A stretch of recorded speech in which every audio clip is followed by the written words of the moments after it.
que vos services étaient au stade ce jour Si, pour le maintien d'ordre? Si, comme je l'ai tantôt dit dans ma déposition, j'ai trouvé sur place là-bas 2 pick-up. Au stade? Oui. Au stade, pas au stade, hein, devant l'esplanade du stade. Il faut préciser les choses, c'est important. L'esplanade du stade? Oui, oui. Ça veut dire la rentrée du stade? Non. Est-ce que ça veut dire la rentrée du stade? L'esplanade veut dire que, comme je l'ai dit, mon intervention, c'était déjà, quand moi je suis venu... Est-ce que l'esplanade veut dire la rentrée du stade? L'esplanade veut dire la devanture du stade. La devanture du stade. Tout à fait. C'est par là qu'on passe pour rentrer au stade. Tout à fait. Ce jour, Monsieur Camara, votre présence, vous étiez là pourquoi au stade? Merci, Monsieur le Président. Je n'étais pas venu au stade. Moi, je partais chez moi. Moi, je parle du stade. Hein. Vous étiez au stade pourquoi? Au stade, pour venir secourir les choses. Si c'est au stade proprement dit. Je vous parle du stade. Non, monsieur, je vous ai dit, vous étiez au stade pourquoi? Au stade. Au stade, je suis venu au stade d'abord devant l'esplanade. Ça c'était le matin. J'ai discuté avec les manifestants.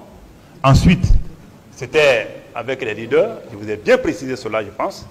Et ensuite, quand je me suis retiré, je vous ai dit que quand par Talki, j'ai appris que ça tirait au stade, malgré notre conversation. Qui vous a appris que ça tirait au stade? Non, pas le Talki. Vous savez, les Talki, c'est des moyens de communication radio.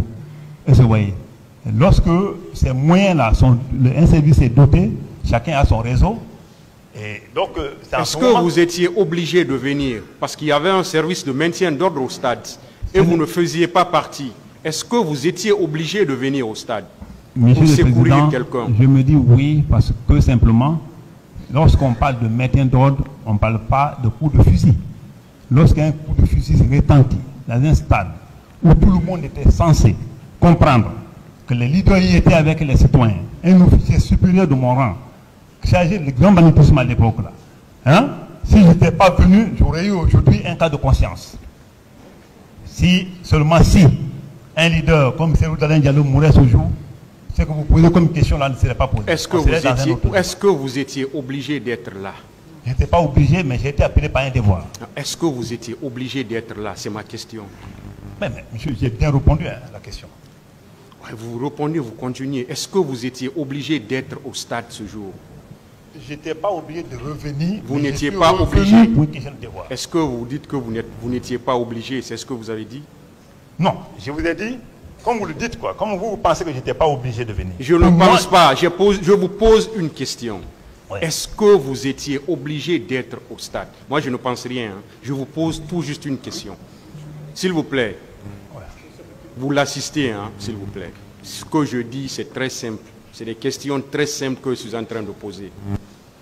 Est-ce que vous étiez obligé d'être au stade? C'est toute ma question. Si je savais que ça allait être comme ça, je n'allais pas revenir. Est-ce que vous étiez obligé d'être au stade? Non. Si c'est ce que tu penses.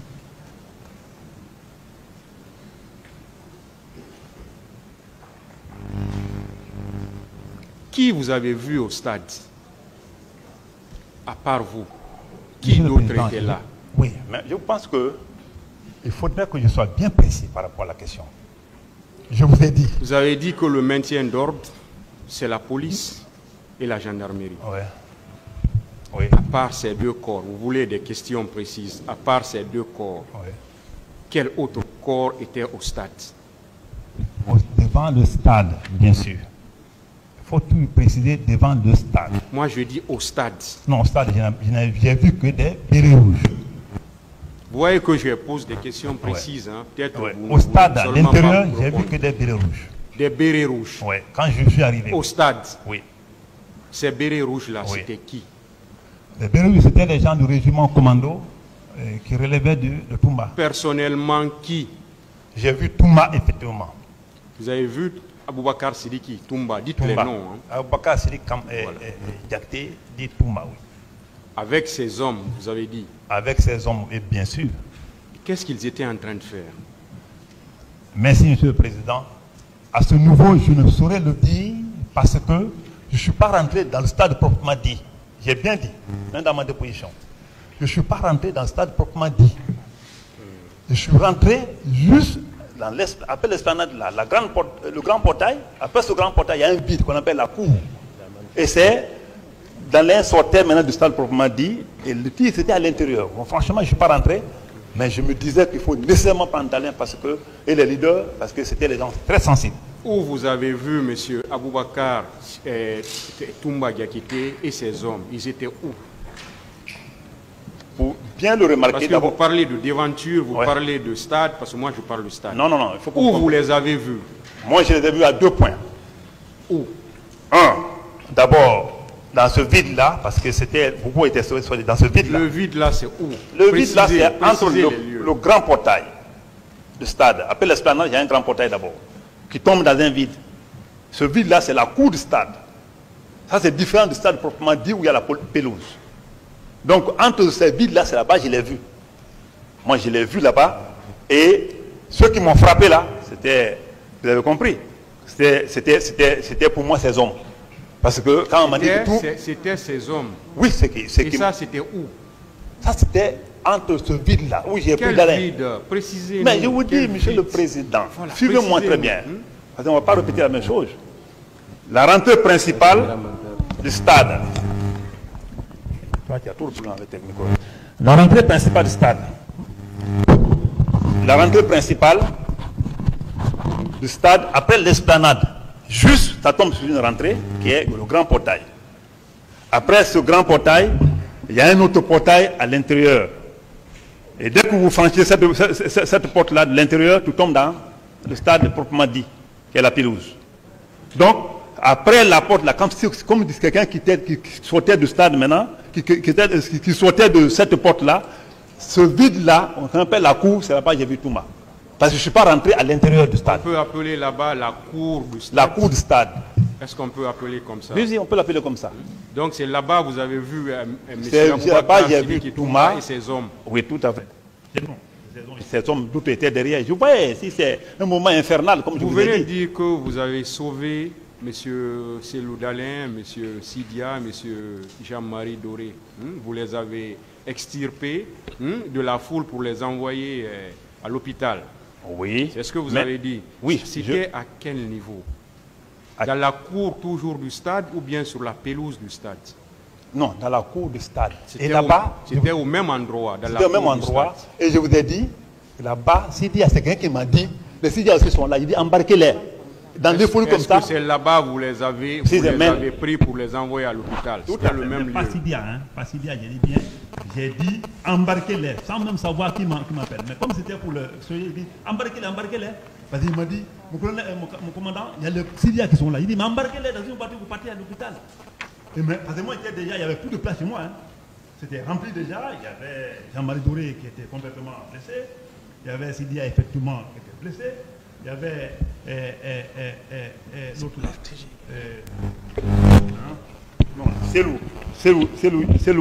Selou qui était complètement blessé. Et Baouri. Mon souci était dans ma voiture, il n'y avait pas beaucoup de place maintenant. Et moi, j'étais obligé de débarquer le garde de corps et suspendu comme ça la chose. Et moi, j'ai pris la voiture. Vous venez de dire vous-même qu'il y a des témoins qui ont dit dans le cabinet d'instruction qui vous ont vu tirer sur les personnes. Je l'ai appris comment? Qu'est-ce que vous en dites? Qu'est-ce que vous en dites par rapport à... Monsieur le Président, je vais vous répondre.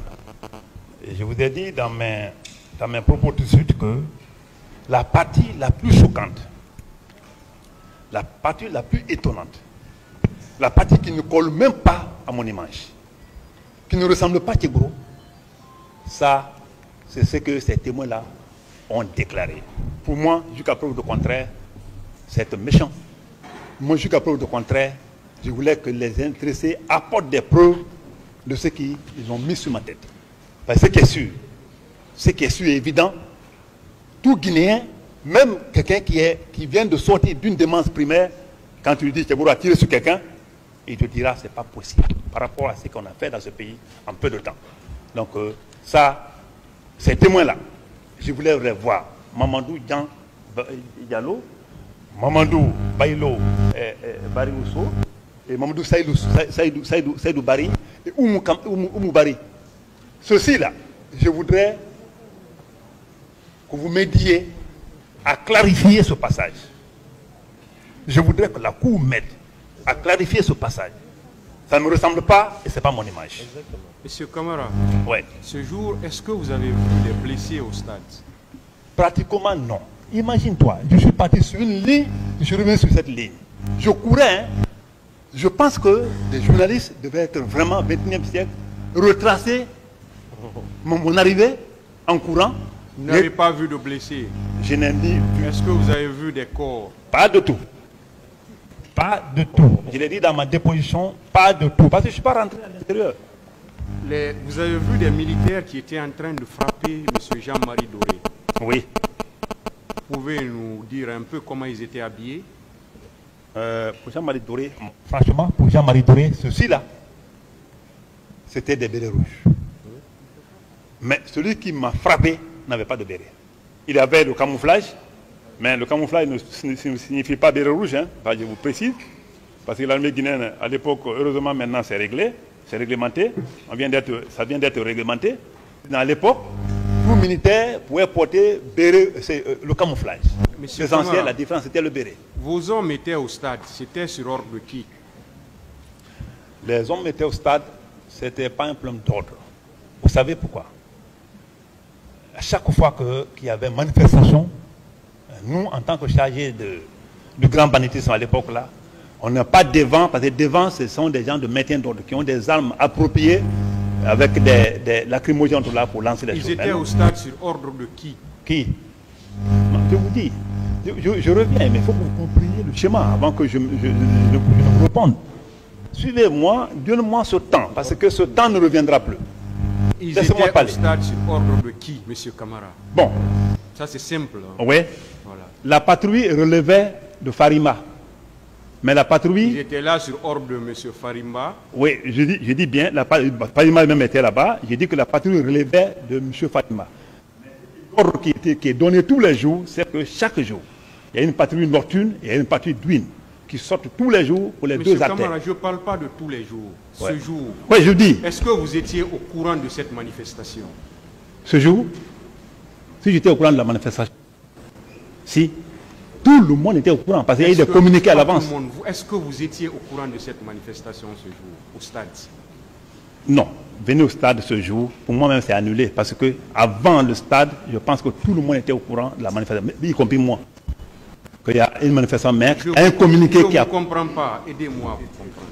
Moi, je parle du stade, s'il vous plaît. S'il vous plaît. Je parle du stade. Ouais. Est-ce que vous étiez au courant de cette manifestation au stade? Non. Non. Vos hommes sont venus au stade après? Oui. Ou bien, vos hommes n'étaient pas au stade? Les hommes étaient au stade, comme vous avez dit, devant le stade. Ils sont venus alors au stade. C'était sur ordre de qui? Je vous dis que la patrouille ne rêvait pas de moi. Mais mes instructions étaient que chaque jour, le matin comme le soir, qu'il y ait au moins une équipe ou deux équipes de patrouille qui soient vraiment mises sur le terrain.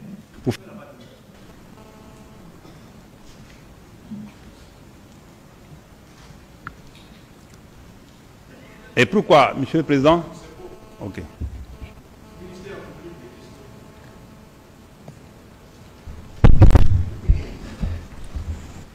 Merci, Monsieur le Président.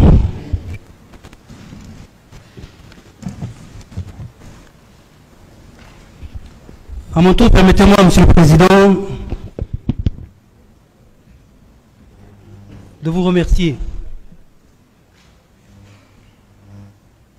À l'instar de l'accusé ici présent, merci, Monsieur le Président, Messieurs les assesseurs.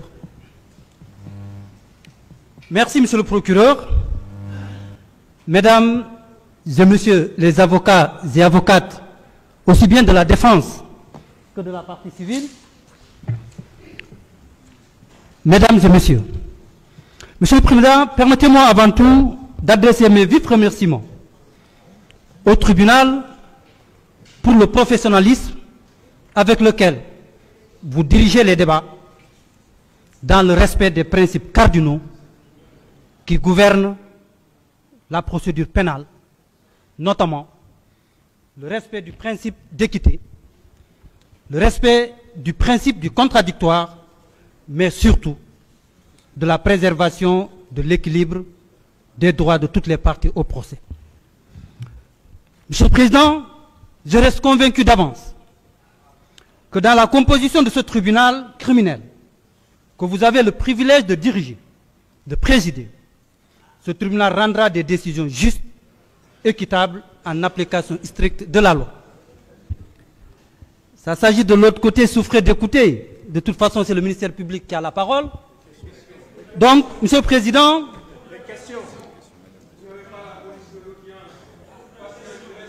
je m'en vais. Des questions, ça va venir. Donc, je disais, Monsieur le Président, je vais terminer par vous remercier pour la bonne et saine décision que vous avez prise d'avoir rejeté toutes les exceptions dilatoires de la défense. À présent, permettez-moi, Monsieur le Président, de m'adresser à l'accusé ici présent, le colonel Moussa Tchekboro Kamara. Présent.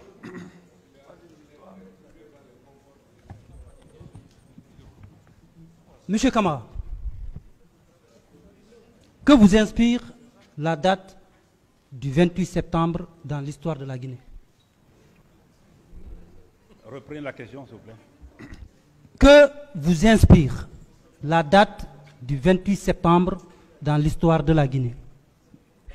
La date du 28 septembre. Les gens là. La date du 28 septembre dans l'histoire de la Guinée s'enseigne même à l'école primaire.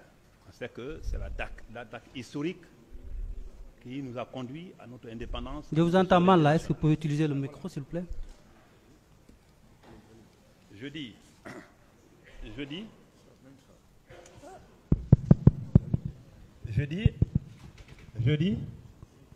que la date du 28 septembre dans l'histoire de notre pays s'enseigne à l'école primaire.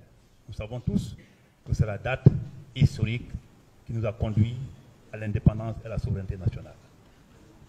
Très bien.